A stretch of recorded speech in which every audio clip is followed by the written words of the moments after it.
4,300 pounds, tiny little track and trail toy hauler coming in on trade here at Haylet RV of Coldwater, Michigan.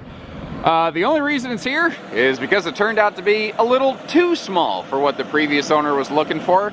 They took it out twice and they very quickly went, nope, too small. Oh, look at that right there. And then they said, you know what, that 26-foot Gray Wolf right there, that one fits me a lot better. So they're just swapping out the little, I don't know, 16, 19-footer for a 26-footer. They just needed something with a little more space and a little bit better bedroom, that's all. So before we get going too far along inside, I wanted to drop that bed down to kind of show you a quick look at that. It looks like someone might have actually replaced the original factory mattress on here, which means they probably did you a favor. Now this is actually an old school, like classic toy hauler. Before they were called toy haulers, they were called sport utility trailers, SUTs. You sometimes still see that designation in the RV business. It's very uncommon though. But the idea here is this is actually a manual lift bed. You will lift the back up, and there's some gas struts to make that simple that we'll see in a minute, and then you lift the front up to put it back into the like locked up position. But this will form your primary sleeper right here. Now you've got a couple benches on each side that you could fold down into bonus sleepers if you were so inclined, but I also wanted to take a minute to sort of show you the garage space in its entirety. So if we leave those benches up in their, you know, riding position, and then we do the quick manual lift on that bed, which takes about, it's funny because it might be manual, but it's actually way faster than those power lift beds. Then you get to see that we've got plenty of room in here for like a golf cart, which is what the previous owners used it for. And you do also have to kind of keep in mind, what they do here is they leave you a blank canvas. Now, this is purpose built to be a less expensive toy hauler. Interestingly, they actually don't put tie downs in the floors of these track and trails even today. However, that's easy stuff for us to handle, and some toys, like golf carts, maybe don't necessarily need tie downs. I think I would probably still use them myself, but if you want to put a wheel chock in the floor, a removable wheel chock for a motorcycle, or some D-ring tie downs, or install some E-track, you've got kind of a blank canvas here where you can kind of custom fit the garage floor of this thing to whatever it is that you happen to be pulling at any given time. Now, in addition to that manual drop overhead bed, you've got a pair of like sofa benches here that can also fold down into individual sleepers. So where this is kind of nice is if there's a couple of you and you have like, say like, you know, one big side-by-side ATV, or if you got a handful of small bikes, you can kind of turn this into something of like a buddy camper. And if you're not going to use it for toy hauling, like if in the colder months this becomes the hunting shack, you can have a couple of buddies in here individually, not necessarily like, you know, sleeping in the same bed as one another, breathing each other's air. That seems to be something a lot of people are kind of curious or concerned about. And then, of course, we can pop these suckers open, and what's cool is you have some very social seating, and I also like that you have seating for 6. You can very comfortably sit 6 adults, not just littles here, but 6 adults across from one another, 3 on each bench. Let me slide out here, and as we do, take a look at the fact you've got this totally free-floating table.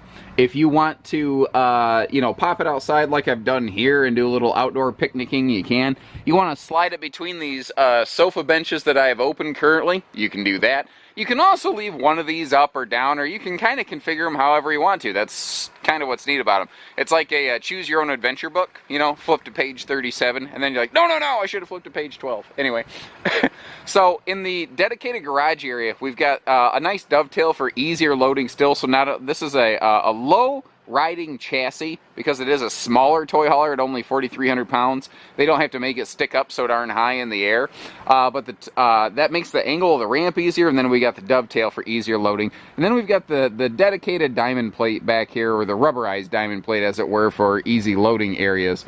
You do have opposing cross breeze windows by those seats. I simply just have it in kind of privacy mode with those shades pulled down right now. And one of the hiccups with the toy haulers that with these overhead beds, it can be tricky to get lighting in here. But in the rest of it, they actually did a decent job giving you a fair amount of LED lights. So it does actually have decent lighting in here, which is an improvement this brand has made over previous years. Now up top, we've got our you know, DVD type system, DVD stereos, basic arrangement kind of thing. That does Bluetooth as well. And in a smaller rig like this, storage is tricky, but you see they tried to give you as much overhead storage as possible. We do have this dedicated sort of closet pantry, and I do like the inclusion of a full 6 cubic foot fridge freezer as opposed to a smaller, like, truck camper size fridge. It is nice they give you that bigger thing there. Now, the kitchenette does need to be simple and small, but they did a pretty fair job of it overall. It's not too bad. Considering no bigger than the camper is, there is just enough storage here to get you through a weekend. And again, it's basically new. Everything in this is pretty darn clean.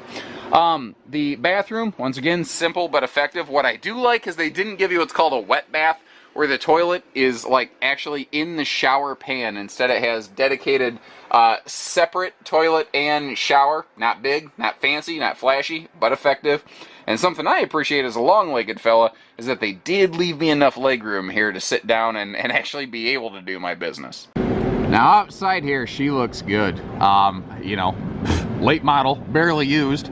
Has all the trimmings you expect out of a pretty much new camper. Power awning, power tongue jack. I do like the bigger propane tanks on here if you are going to go off-grid. That's also one of the things I like about this little open tray on the front here. If you want to add a second battery, or if you want to add a small little portable generator, just any general cargo, those little tongue-mounted trays are really handy for stuff like that. This is a very simple base-level camper, obviously, but that's also one of the benefits of it. If something's not fancy, it also means it's not expensive. If you're just looking for simple, small, effective, that's what we got here. One thing they did really smart here, because we have hyper limited outside storage, is this does have a little sewer hose caddy underneath down there, so that your you know, your black tank hoses and stuff, you can keep that away from the rest of your cargo. You know, you don't want to mix your black tank hose in a tote with everything else.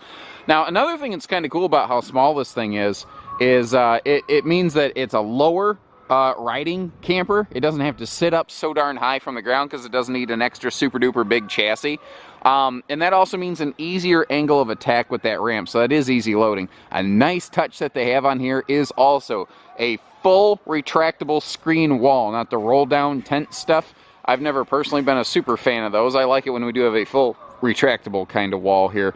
I mean, short of that, everything else is in sharp shape. It does also have a very simple, but sometimes simple can be effective, outside TV hookup center over here. You don't need much more than that. Take that floating table that we saw inside, bring it outside, set the table on it, plug it in, good to go. And once again, she's virtually new, but you know, 2 trips, you know, you take 2 trips from here to California, you put a lot of miles on it. That has not been the case. So the tires, everything on here looks good. No dry rotting, no weather checking, no irregular wear patterns. Basically, guys, close to new, used camper. What's neat is this might qualify for same as new RV financing. So if any of that interests you, give us a call here, 800-256-5196, Haylett RV of Coldwater, Michigan. Take care, stay safe, have fun, and happy camping, everyone.